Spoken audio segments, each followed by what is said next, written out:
എനിക്ക് തോന്നുന്നത് ഈ നോമ്പ് കാലത്ത് ഏറ്റവും കൂടുതൽ മൂത്രക്കല്ലുള്ള, നോമ്പ് കൊണ്ട് മൂത്രം കൊണ്ടെന്ന് പറയാം, മൂത്രക്കല്ല് ഉണ്ടെന്ന് പറഞ്ഞാൽ ഓൾറെഡി മൂത്രക്കല്ലുണ്ടാവും, അതൊക്കെ പ്രത്യക്ഷപ്പെടാൻ ഒരു അവസരം കിട്ടിയ സമയമായിരുന്നു എന്ന് തോന്നുന്നു.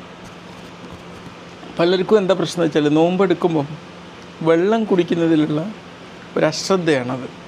തീർച്ചയായിട്ടും നോമ്പ് തുറന്ന് നോൽക്കുന്നതിൻ്റെ ഇടയിൽ ഒരു 8 ഗ്ലാസ് വെള്ളം കുടിക്കണം.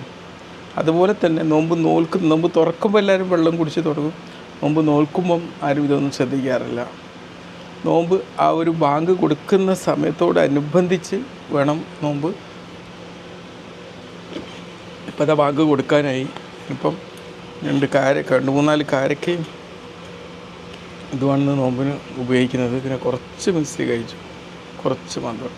അപ്പോൾ ഈ വെള്ളം കുടിക്കുന്നത് നമുക്കറിയാം, രാവിലെ വെള്ളമൊന്നും കുടിക്കില്ല, അപ്പോൾ നമുക്ക് നിർജ്ജലീകരണം വരാനുള്ള സാധ്യത ഉണ്ട്. നമ്മുടെ ശരീരത്തിൽ ഏകദേശം ഒരു 70% വെള്ളമാണല്ലോ.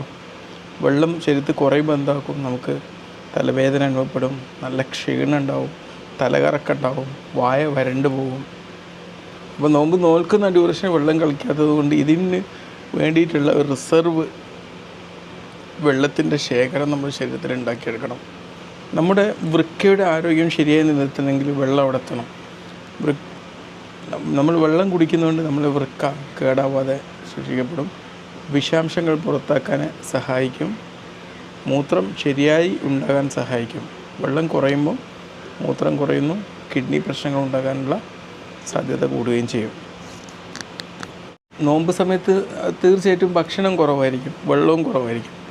അത് മലബന്ധം ഉണ്ടാവാൻ കാരണമാകും. പക്ഷെ വെള്ളം കുടിക്കുകയാണെങ്കിൽ ഈ നോമ്പ് നോൽക്കുന്ന സമയത്തും അത്താഴത്തിനും 2 ഗ്ലാസ് വെള്ളം കൊണ്ട് വയ്ക്കുകയാണെങ്കിൽ അത് നമുക്ക് ദഹനം മെച്ചപ്പെടുത്താൻ, നമ്മുടെ കൂടുതൽ പ്രവർത്തനം സാധാരണ നിലയിൽ കുടലിൻ്റെ പ്രവർത്തനം സാധാരണ നിലയിൽ നിലനിർത്താൻ സഹായിക്കും. എടുക്കുന്ന സമയത്ത് പലർക്കും തലവേദനയും ക്ഷീണമൊക്കെ ഉണ്ടാവുമല്ലോ, അത് കുറക്കാൻ ഈ സമയത്ത് നന്നായിട്ട് വെള്ളം കുടിച്ചാൽ ഒരു പരിധി വരെയൊക്കെ തടയാൻ പറ്റും.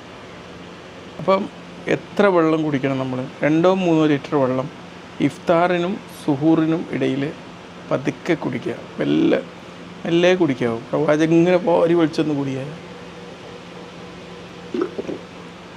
ഒറ്റയടിക്ക് അധികം കുടിക്കുന്നത് പിന്നെ പകരം ഇടവിട്ട് കുറച്ചായിട്ട് കഴിക്കുക. ഇഫ്താറിന് ശേഷം 2 ഗ്ലാസ് കുടിക്കുക, രാത്രി 2-3 ഗ്ലാസ് കുടിക്കുക, പിന്നെ നോമ്പ് നോൽക്കുന്നതിന് മുമ്പ് 2 ഗ്ലാസ്. അത് ഈ ബാങ്ക് കൊടുക്കുന്നതിൻ്റെ തൊട്ട് മുമ്പായിട്ട്. വെള്ളമില്ലാത്ത ശരീരം എന്ന് പറഞ്ഞാൽ പെട്രോൾ ഇല്ലാത്ത കാറ് പോലെയാണ്. ഇപ്പോൾ കാർ ഓടില്ല.